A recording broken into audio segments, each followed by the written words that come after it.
സംഭവം എന്താണെന്നറിയാമോ? ഇത് വെച്ച് നമുക്ക് നല്ലൊരു ഉഗ്രം വളം ഉണ്ടാക്കാം.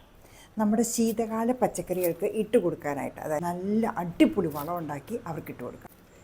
ഈ മുട്ടത്തോടെ പൊടിക്കാനായിട്ട് ഏറ്റവും എളുപ്പം ഒന്ന് നല്ല പോലെ ഉണക്കിയെടുക്കുകയാണ്. അപ്പോൾ അതിനായിട്ട് ഞാനിങ്ങനെ ഒരു ബക്കറ്റിൻ്റെ അടപ്പാണ്, അതിലേക്ക് ഇതിനെല്ലാം പെറുക്കി വെച്ചു.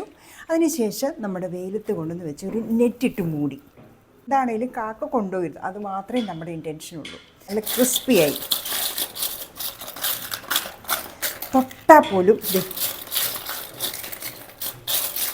ഇതുപോലെ സൗണ്ടാണ് ഇത്.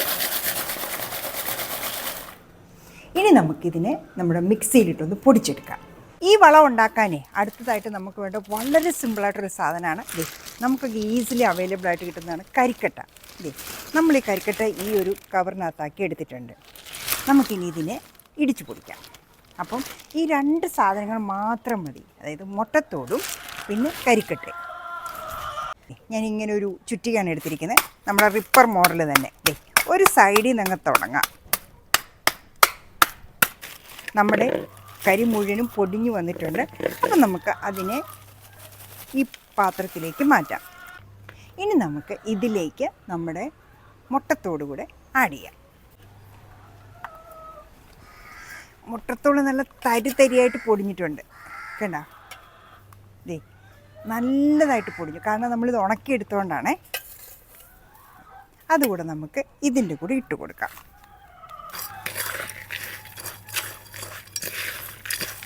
ഇവർക്ക് ഓരോരുത്തർക്കായിട്ട് കുറച്ചായിട്ടൊക്കെ ഇട്ട് കൊടുക്കാം. മണ്ണൊന്ന് ഇളക്കി മാറ്റിയിട്ട് സൈഡിലേക്ക് ഇട്ട് കൊടുക്കാം.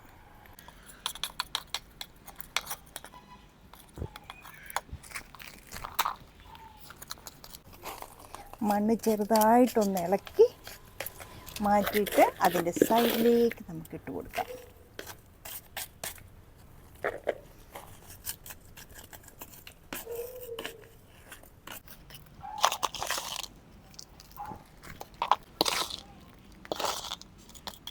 അങ്ങനെ ഉള്ളത് കൊണ്ട് വീതിച്ച് എല്ലാ ചട്ടിയിലും കുറച്ചായിട്ട് നമ്മൾ ഇട്ട് കൊടുത്തു.